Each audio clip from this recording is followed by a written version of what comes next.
하나님의 말씀은 신약성경 누가복음 10장 38절에서부터 42절까지의 말씀입니다.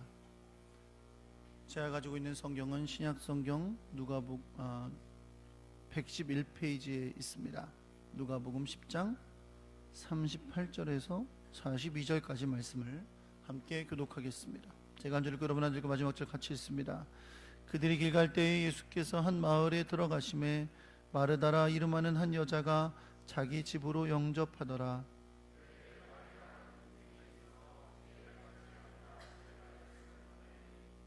마르다는 준비하는 일이 많아 마음이 분주한지라 예수께 나아가 이르되 주여 내 동생이 나 혼자 일하게 두는 것을 생각하지 아니하시나이까. 그를 명하사 나를 도와주라 하소서.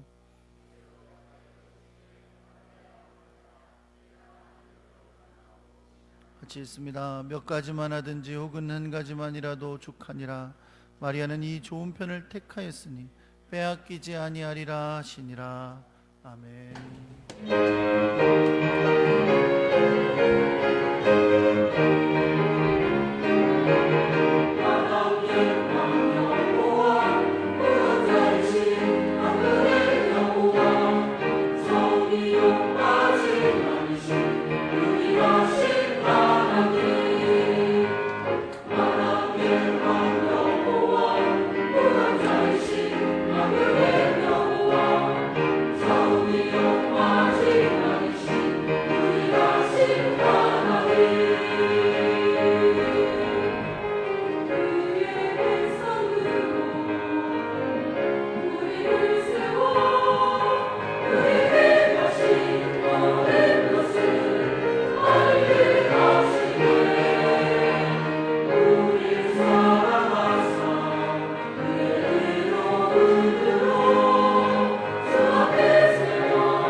주님을 예배하는 자리에 우리를 불러주시되 또한 마음을 다하여 주께 물질 드리게 하셔서 감사드립니다.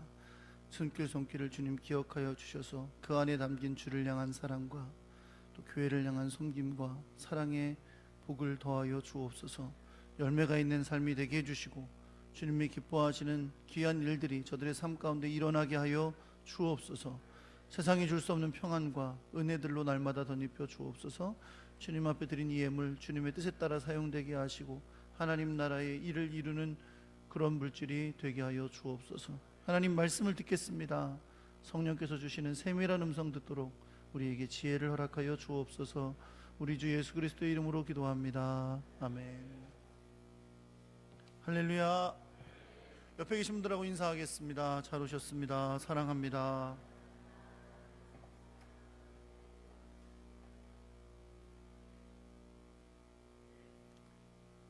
한번 따라해 볼게요. 주님께 드리는 최고의 대접. 조선시대 요리 문화를 보여주는 책 중에 조선 무상 신식 요리 제법이라는 책이 있답니다.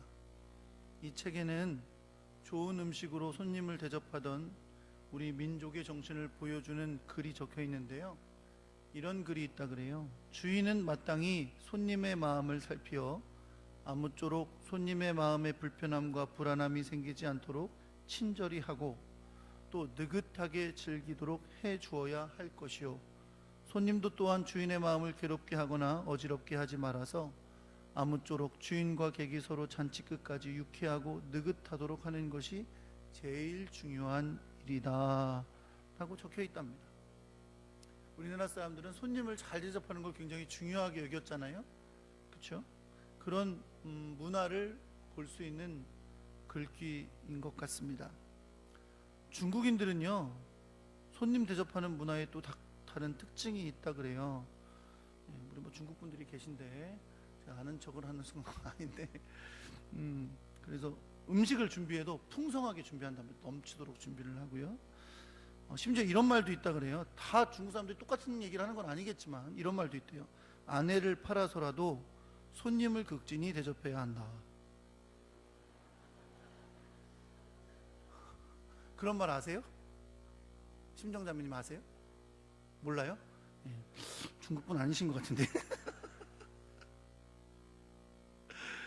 그런 말이 있다 그래요. 그런 문화. 그래서 친구가 돌아갈 때는 또 절반까지 배웅해야 된다, 이런 문화도 있다 그래요. 그거를 콴시라고 한답니다. 제가 찾아본 거예요. 몽골인들은요, 가장 중요한 손님을 대접할 때는 술을 반드시 대접한답니다. 추운 나라니까 아마 더 그런 문화가 있겠죠. 유대인들을 비롯해서 이 중동 사람들은요, 대부분이 유목민이 많거든요. 유목민들은 근본적으로 손님 대접을 극진히 하는 문화를 가지고 있습니다. 왜냐하면 양과 소를 끌고 평야를 막 다니다 보면 사람을 만날 길이 없어요.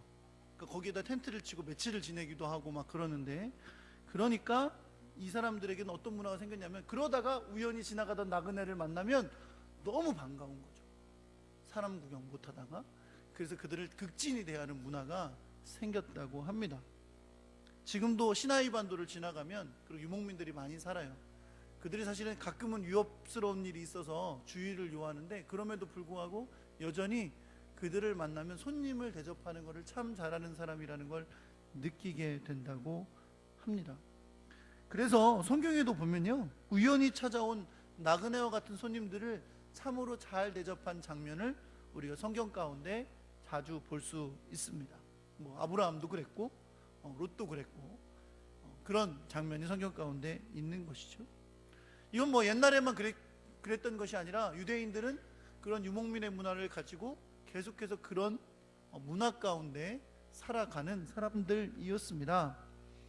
그런 가운데 우리는 오늘 본문에서 귀한 손님을 영접해서 그에게 최선의 대접을 하기 위해 애쓰는 한 사람을 보게 됩니다. 그녀는 우리가 잘 아는 것처럼 이름이 마르다입니다. 오늘 본문에 보니까 예수님과 제자들이 길을 가시다가 한 동네에 들어가십니다. 그리고 그 마을에서 예수님은 한 여인의 영접을 받으세요. 그리고 그 여인이 자기의 집으로 예수님을 안내해 들어가서 그곳에서 예수님을 대접하게 됩니다. 그녀의 이름이 바로 마르다라는 것이죠. 여러분, 이 여인이 우리가 마르다라는 걸 알잖아요. 그러면 이제 자연적으로 성경에는 안 기록돼 있어도 알고 있는 게 있어요. 첫째는 뭐냐면, 예수님께서 길 가다가 들어가셨다는 이 동네가 어떤 동네인지를 압니다. 여러분 아십니까? 원성동 아니에요? 목천 아닙니다. 목천. 신계리 아니고요. 어딜까요? 베단입니다. 베다니. 왜냐하면 마르다가 살던 동네가 베다니이기 때문에 오늘 성경에 나오지 않지만 그곳이 베다니라는 것을 알게 되죠. 베다니는 예루살렘에서 남동쪽으로 있던 작은 동네입니다. 마르다가 그 전부터 예수님을 알았었는지 혹은 소문을 들어 안 것인지 오늘 성경이 말하고 있지는 않지만 이날 이후로 예수님은 명절을 맞아 예루살렘으로 가실 때마다 베다니에 들려서 이 집을 방문하고 또 머물기도 하셨습니다. 뭘 보여주는 거예요? 이날 이후로 예수님과 이 집의 형제들이 예수님과 친밀한 관계를 가지게 되었다는 것을 알게 해주는 것이죠. 그래서 첫 번째 우리는 그곳이 베단이라는 것을 알고요, 또 이제 마르다의 형제들을 알게 됩니다. 오늘 성경에는 마르다와 마리아만 나오는데 오라비가 있죠. 그 오라비의 이름이 나사로야. 나사로라는 오라비가 있습니다. 성경에 보면 마리아, 마르다, 나사로 다 예수님과 아주 친밀한 관계를 맺고 있었고, 그래서 각각의 예수님과의 관계 속에 드러나는 여러 가지 에피소드들도 성경 가운데 등장을 합니다. 예수님을 집으로 영접한 마르다는 예수님에게 최선의 대접을 하기 위해서 애를 씁니다. 여러분, 상식적인 면으로 볼 때도 당연히 그래야 되겠고요, 아까 말씀드린 대로 유대인들의 문화가 그랬다 그랬잖아요. 손님들을 극진히 대접하는 게 유대인들의 문화입니다. 그래서 아주 극진히 예수님을 자기의 집으로 영접한 마르다가 최선을 다해서 예수님을 대접하기 위해 애쓰는 것을 볼 수 있습니다. 그리고 사실 여러분, 성경은요 우리에게 분명히 나그네를 또 이웃을 잘 대접하라고 가르쳐 주고 있습니다. 신명기 10장 19절 말씀에 보면 이렇게 말씀합니다. 너희는 나그네를 사랑하라. 전에 너희도 애굽 땅에서 나그네 되었음이니라 라고 말씀하십니다. 주님의 명령이에요. 뭐 하라고요? 나그네를 사랑하라고요. 나그네를 잘 대접해 주라고 주님께서 명령하셨습니다. 예수님도 마태복음 17장 2절에 보면 이런 말씀하셨어요. 그러므로 무엇이든지 남에게 대접을 받고자 하는 대로 너희도 남을 대접하라. 이것이 율법이요 선지자니라 그러셨어요. 여러분, 율법이요 선지자라는 얘기는 예수님 시대에 가지고 있는 구약 성경을 말하는 거예요. 성경이 말하는 것이 뭐냐면 남에게 대접을 받고자 하는 대로 너희도 남을 대접하라 라고 말씀하신 겁니다. 성경이 우리에게 명령하시는 거예요. 뭐라고요? 남을 잘 대접하라고요. 대접받을 생각만 하지 말고 남을 어떻게 해라? 대접하라. 이렇게. 기분 나쁘세요? 네, 한번 따라해보세요. 남을 대접하라. 남을 잘 대접하는 하나님의 사람 되시기를 예수 그리스도의 이름으로 축원합니다. 남을 대접하라는 건 하나님의 말씀이고 우리는 이 명령에 순종해야 되는 거예요. 할렐루야. 신약성경 히브리서 13장 2절에도 보면 손님 대접하기를 잊지 말라. 이로써 부지 중에 천사들을 대접한 이들이 있었느니라 라고 말씀합니다. 그러니까 손님 대접하는 것도 좋은 습관이 돼야 돼요. 항상 잘 대접하는 게 습관이 된 사람들은 습관대로 하다가 천사를 만난 거예요. 습관이 안 된 사람은 어떻게 하겠어요? 손님을 안 대접하다가 천사도 안 대접하는 거지. 손님을 대접하는 좋은 습관 가지시기를 우리 주 예수 그리스도의 이름으로 축원합니다. 손님 대접하기는 주님의 명령입니다. 대접을 잘하는 하나님의 사람 되시기를 예수 그리스도의 이름으로 축원합니다. 그러니 교회는 어떤 곳이에요? 그러면 하나님의 명령이니까 교회도 대접을 잘해야 되는 곳이에요. 교회에 와가지고 대접만 받으려는 사람들이 있어요. 교회 와서 왜 나 대접 안 해주냐고. 교회는 대접을 받으려고 작정하는 곳이 아니라 어떻게 하려고? 대접을 잘하려고 애쓰는 그런 공동체가 되어야 될 줄 믿습니다. 최근 우리 교회에 손님을 대접할 일이 되게 많아졌어요. 그저 이 교단이 통합된 이후로 뭔 교회 행사를 그렇게 우리 교회에서 자꾸 해. 짜증나게. 이렇게 말하시는 분들은, 지금 웃으시는 분들은 한 번쯤 해본 말일지도 몰라. 아니야. 해본 말일지도 몰라. 왜 이렇게 자꾸 뭐를 해?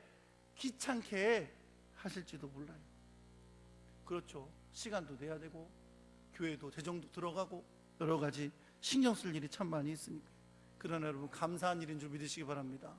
어떤 교회는 꼭 한번 해보고 싶은 게 그걸 수도 있어요. 근데 대접을 할 장소도 없고 성도도 없고 재정도 없어서 못하는 교회가 수두룩합니다. 우리 교회는 하나님께서 은혜 주셔서 노회원이 다 모여서 노예할 수 있는 교회를 허락하여 주셨어요. 150명이 되는 200명 다 되는 노회원이어서 노예를 할 수 있는 교회가 우리 노예 안에 몇 개 없어요. 근데 우리 교회는 노예할 수 있는 장소가 돼서 우리 교회에서 노예를 할 수 있도록 은혜를 주신 것이 얼마나 귀한 일인지 모릅니다. 그래서 얼마나 한 번에 그렇게 많은 목사님들을 대접해 보겠어요. 그렇죠? 그래서 목사님들 음식 대접해 드리고 이런 귀한 섬김의 기회를 우리에게 주신 거죠.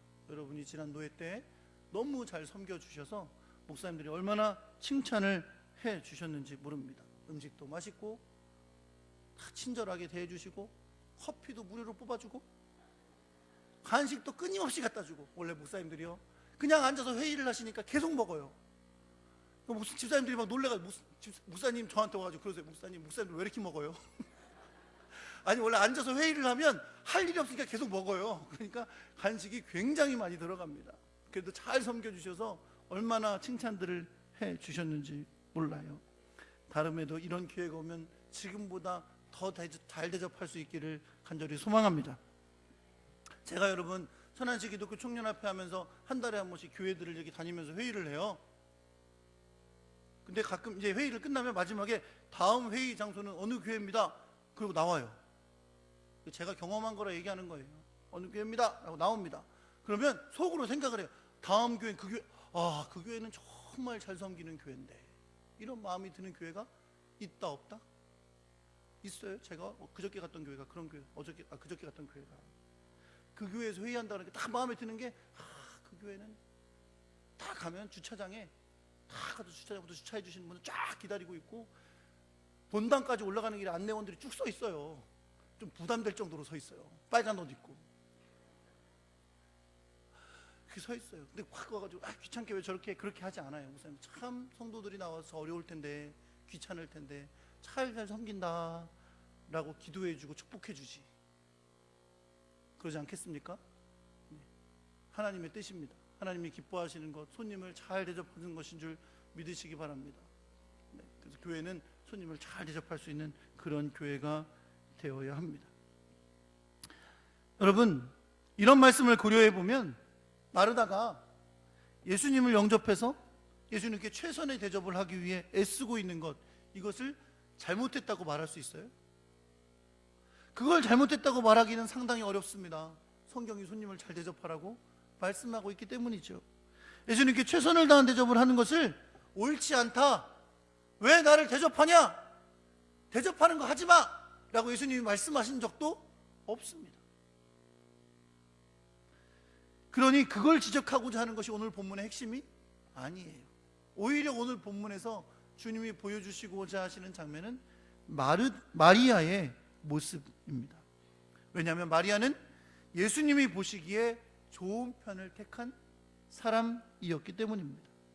그리고 그녀가 선택한 좋은 편은 뭐였냐면 예수님의 발치에 앉아서 그의 말씀을 듣는 것이었습니다. 결국 우리는 오늘 본문을 통해 주님의 뜻을 깨달아야 할 텐데, 우리가 깨달아야 될 주님의 뜻은 뭐냐면 예수님께서 보시기에 내가 좋은 편을 택했다라고 말씀하시는 편에 서는 겁니다. 그런 면에서 오늘 본문의 이야기 가운데 우리는 마르다가 아니라 마리아와 같은 편에 서야 하는 거죠. 왜? 예수님께서 마르다가 아니라 마리아의 편을 좋은 편에 섰다고 말씀하셨기 때문에 그렇습니다. 그렇다면 마리아의 편에 섰다는 것, 그것은 과연 무엇을 말하는 걸까요? 여러분, 본래 예수님께서 마르다에게 자기가 택한 것에 대해서 말씀하시게 된 것은 사실은 예수님이 먼저 말씀하신 게 아니에요. 예수님이 이 말씀을 하기 시작된 것은 뭐냐면 마르다가 예수님께 와서 불평을 했기 때문입니다. 그 불평에 답하시다가 이 말씀을 하게 된 거예요. 예수님을 위해 최선의 대접을 하려는 마르다는 그것을 준비하는 일이 너무 많았어요. 뭐 보통 손님을 치르려면 그렇죠. 그렇죠? 막 준비한 일 때문에 너무너무 일이 많아서 마음이 분주했다 그랬어요. 마음이 분주했다 그러면 낯설지 않으시죠? 특히 집안일 많이 하신 여자분들 마음이 분주하다 그러면 마음이 분주할 때가 참 많잖아요. 그렇죠? 이런저런 막 일 때문에 바쁘고 정신없고 막 이렇게 마음이 분주할 때가 얼마나 많이 있습니까? 제가 여러분 미국에서 한인교회를 다녔는데 한인교회 아이들하고 이렇게 유아실에서 놀고 있는데 유치부의 아이 한 명이 습관처럼 막 이렇게 놀면서 괜히 한마디씩 던지는 말 때문에 깜짝 놀란 적이 있어요. 막 웃으면서도 깜짝 놀랐어요. 이 아이가 막 돌아다니면서 놀면서 뭐라 그러냐면 바빠서 정신이 하나도 없네. 아니 별것도 안 해. 지가 바쁘게 뭘 바빠 놀면서. 근데 돌아다니면서 한마디씩 그냥 하다가 바빠서 정신이 하나도 없네 그러는 거예요. 그런데 저도 모르게 그 엄마를 보게 되더라고요. 엄마가 집에서 얼마나 저 말을 많이 하면 유치원 다니는 유치부 애가 돌아다니면서 바빠서 정신이 하나도 없네 그러고 돌아다닌 거예요. 뭘 보여줘요? 우리의 삶을 보여주는 거야. 삶을 얼마나 바빠서 정신없이 살면 아이들이 입에서 바빠서 정신이 하나도 없네 그 말이 나오겠냐고요. 그런 분주한 마음, 정신없이 왔다 갔다 하는 상황 속에서 마르다는 자신의 동생이 그렇게 분주한 자기를 도와주지 않는 것이 못마땅했어요. 그녀는 동생의 모습이 옳지 않다고 확신했습니다. 그 상황 속에서 마르다는 자신은 의를 행하고 있고 의롭게 행하고 있고 동생은 지금 불의하다라고 확신했습니다. 여러분 생각에는 어떠세요? 마리아가 이해가 되세요? 아니 동생이 그러고 있다고 생각해 보세요. 내가 언니인데 동생이 나는 막 정신없어 막 일하고 정신없어 하나도 분주해가지고 정신없는데 동생은 가만히 앉아서 말씀을 듣고 있어. 소파에 앉아가지고 예수님이 앉아 계신 밑에 앉아가지고 말씀 듣고 있어요. 여러분은 원체 착하시니까 동생아 너는 말씀을 들어라 나는 일을 할 테니 그럴지 모르겠지만 저는 잘 이해가 되지 않습니다. 어떻게 동생이 그러고 있는 것을 보는 것을 가만히 옳다고 하겠어요? 말하다가 보기엔 이건 옳은 게 아닌 거예요. 그래서 자신을 의롭게 여기고 동생을 불의하게 여기고 있는 마르다는 이것에 대해서 이제 행동을 합니다. 근데 우리 생각엔 이럴 것 같잖아요. 가서 야 마리아 네가 말이야 그러면 안 된단 말이야 이렇게 말할 것 같잖아요. 그죠? 그쵸? 근데 여러분 마르다는 그 수준을 넘어섰어요. 단지 마리아만 지금 마음에 안 드는 게 아니야. 누가 마음에 안 들어? 예수님이 마음에 안 들어. 난 의로워요. 근데 동생은 불의하거든요. 그러니 그걸 받아주고 있는 예수님이 옳지 않으신 거예요. 그래서 마르다는 예수님에게 가서 불평합니다. 뭐라고요? 주여 내 동생이 나 혼자 일하게 두는 것을 생각하지 않으십니까? 예수님 안 보이세요 지금? 제 동생이 저 혼자 일하는데 그냥 놔두는데 지금 이게 안 보이세요? 그리고 뭐라 그래요? 그녀에게 말해주세요. 가서 네 동생 네 언니를 도와주라고 말해주세요. 이렇게 명하고 말하고 있는 겁니다. 마르다는 예수님께서 자신의 동생이 자신이 혼자 일하고 있는 것을 돕지 않고 있는데도 당신의 발치에 앉아있는 그녀에게 아무 말 안 하시고 그냥 말씀만 하고 계신 것을 못마땅하게 여겼어요. 마르다의 생각으론 의로우신 선생님인 예수님이 자신을 돕지 않은 마리아를 책망하셔야 되고 언니를 도와주라고 분명히 명령하시는 것이 맞다고 여겼다는 겁니다. 사랑하는 성도 여러분, 우리가 이 이야기의 결론이 어떻게 가는지를 알고 있으니까 지금 가만히 있지.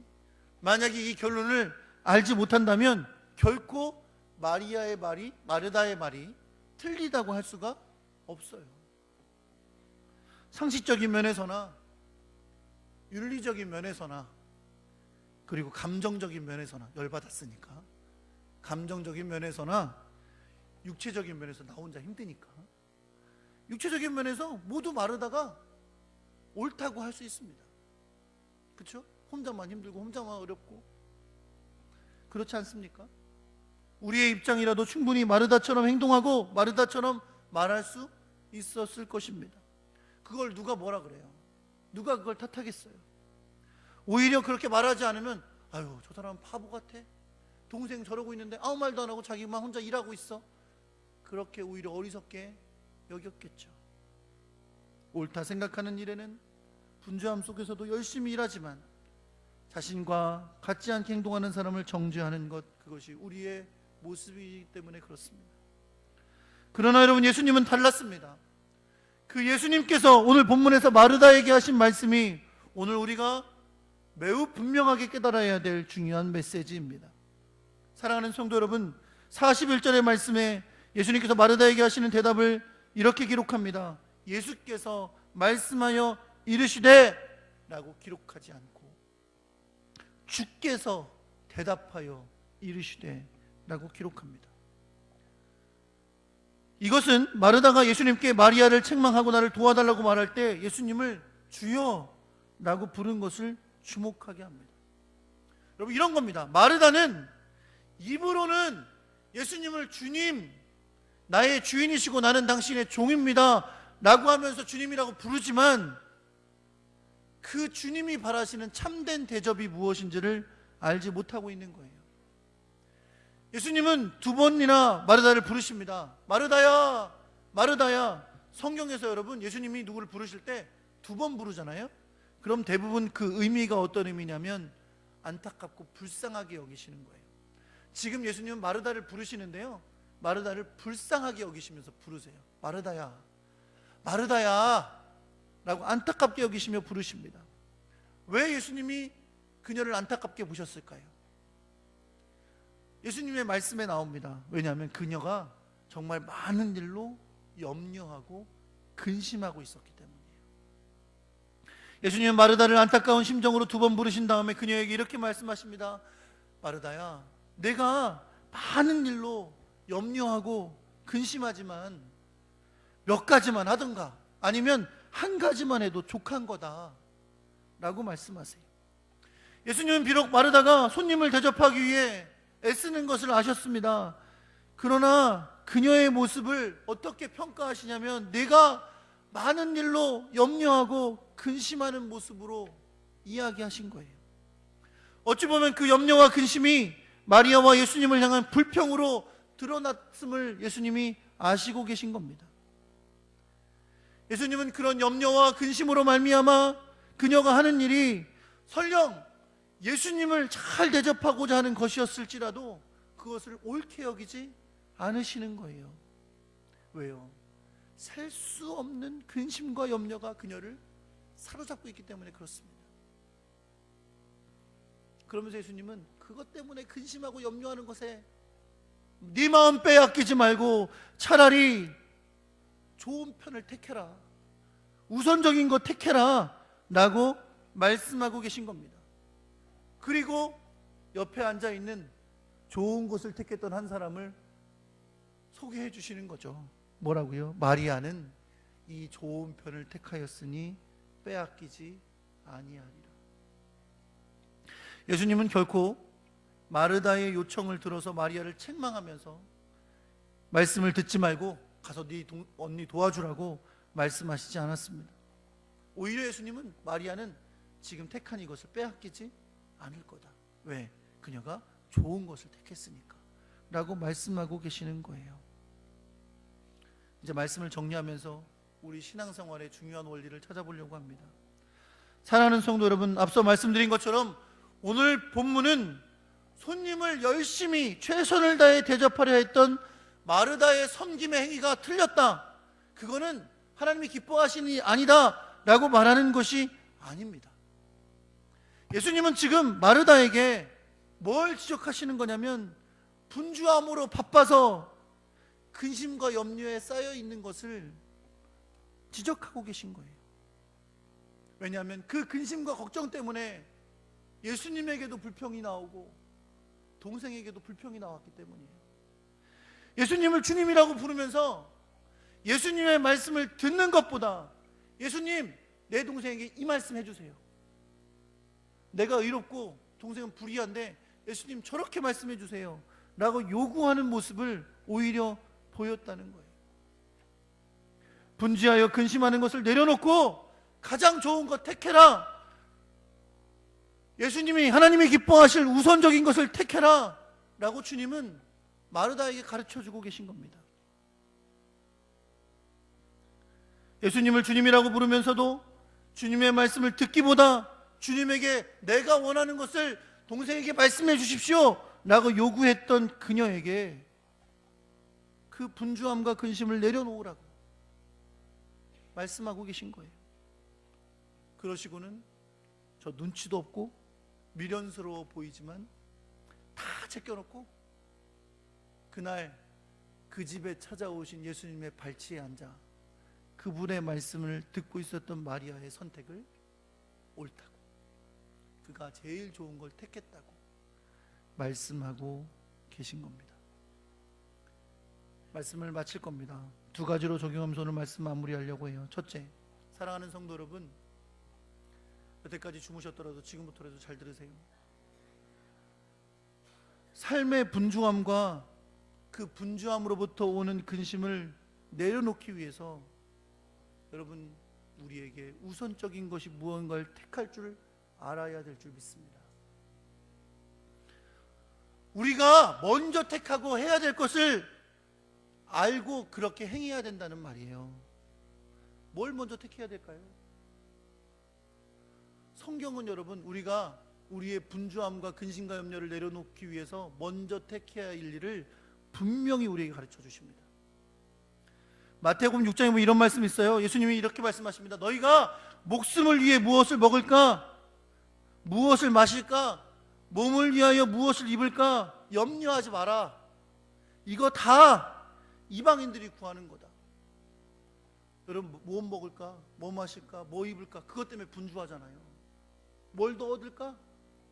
뭐 더 많이 먹을까? 뭐 더 좋은 거 먹을까? 뭐 더 나은 삶을 살아볼까? 그것 때문에 그렇게 분주하잖아요. 그렇지 않습니까? 그렇게 말씀하신 예수님은 6장 33절에서 이렇게 말씀하십니다. 그런즉 너희는 먼저 그의 나라와 그의 의를 구하라. 그리하면 이 모든 것을 너희에게 더하시리라. 결국 우리의 근심과 염려의 문제를 해결하는 열쇠는 아주 단순합니다. 먼저 하나님의 나라와 하나님의 의를 구하는 것입니다. 여러분, 한번 이렇게 해보셨어요? 여러분이 살아가면서 하루의 일상을 리스트로 한번 적어보셨어요? 내가 오늘 해야 될 일, 빨래하기, 밥하기, 그 다음에 또 빨래하기, 또 밥하기, 장보기, 여러 가지 쭉 있잖아요. 리스트 한번 적어보신 적 있어요? 저는 있습니다. 제자훈련 받으면서 해봤어요. 리스트를 쭉 적어봐요. 그리고 그 리스트를 다시 적습니다. 이번에는 번호를 붙이면서 적는데요, 내가 이 오늘 하루에서 제일 먼저, 다른 거 다 못해도 꼭 해야 되는 거 있죠? 가장 먼저 해야 되는 거 순서대로 적어요. 1번. 그럼 뭐 해야 돼요? 1번 화장하기 아닌가? 쭉 적어봐요. 그리고 질문합니다. 나 자신에게, 나는 과연 먼저 주님의 나라와 주님의 의를 구하고 있는가? 그렇지 못해서 날마다 염려하고 날마다 근심하고 주님이 더하여 주시는 복을 누리지 못하고 주님이 나에게 주시는 자유를 갖지 못하고 날마다 분주하고 염려하며 근심하며 살아가지는 않는지, 주님의 나라의 일을 위한 일을 한번 여러분 우선해 보십시오. 그러면 여러분 맛보게 되실 겁니다. 여러분의 삶이 분명 바뀔 겁니다. 주님이 여러분의 삶을 책임지시는 것을 분명히 체험하게 될 것을 여러분 믿으시기 바랍니다. 두 번째, 주의 나라와 의를 위한 삶을 살면서도 주님과 만나고 주의 말씀을 듣는 것, 그것을 여러분 가장 우선해 주시기 바랍니다. 교회에서 신앙생활 하면서도 분주할 때가 많아요. 그쵸? 나 교회만 한다니면 이렇게 바쁘진 않을 텐데. 하루 종일 바쁘고 힘들어요. 어떤 집사님이 저한테 그렇게 얘기할 때, 목사님 우리도 월요일날 쉬어야 될 것 같아. 그쵸? 집사님들 목사님보다 더 바쁜 사람들 있어요. 하루 종일 봉사하고 사역하고 힘드신 분들 진짜 월요일날 쉬셔야 될 분들이 있어요. 그렇게 막 분주하고 바빠요. 교역자들 더하죠. 교역자들도 교회에 와서 봉사하니까 사역하니까 이것저것 바쁘고 신경 쓸 일 많고 너무 신경 쓸 일 많아요. 그러나 여러분, 예배와 말씀을 가장 우선해 주십시오. 내가 온전히 예배하고 말씀을 들을 수 없다면 그 봉사를 온전히 해낼 수가 없습니다. 예배와 말씀이 무너진 봉사는 나에게 분주함을 주고요, 염려와 근심을 줍니다. 정말 주님 앞에 아름답게 봉사하고 싶은 사람은 내 삶을 더욱더 예배해 드리고 기도해 드리고 말씀해 드립니다. 그것이 내가 주의 일을 감당하는 힘과 능력이 되기 때문에 그렇습니다. 사랑하는 성도 여러분, 여러분과 제가 우리 예수님께 최고의 대접을 드릴 수 있는 아름다운 사람이 되기를 간절히 소망합니다. 예수님께 최고의 대접은 내가 분주함으로 근심하며 염려하며 드리는 게 아니에요. 주님이 염려하지 말라 그랬던 거, 주님이 근심하지 말라 그랬던 거, 그거 주님 앞에 좀 내려놓고 주님의 나라와 일을 먼저 구하면서 주님이 기뻐하시는 걸 먼저 선택하고 살아보십시오. 그것이 주님이 가장 여러분에게 받고 싶어하는 대접인 줄 여러분 믿으시기 바랍니다. 그러할 때 주님께서 우리에게 세상이 줄 수 없는 것들로 갚아주실 겁니다. 책임져 주실 겁니다. 주님 앞에 그렇게 헌신하며 살아가는 믿음의 사람 되기를 우리 주 예수 그리스도의 이름으로 축원합니다.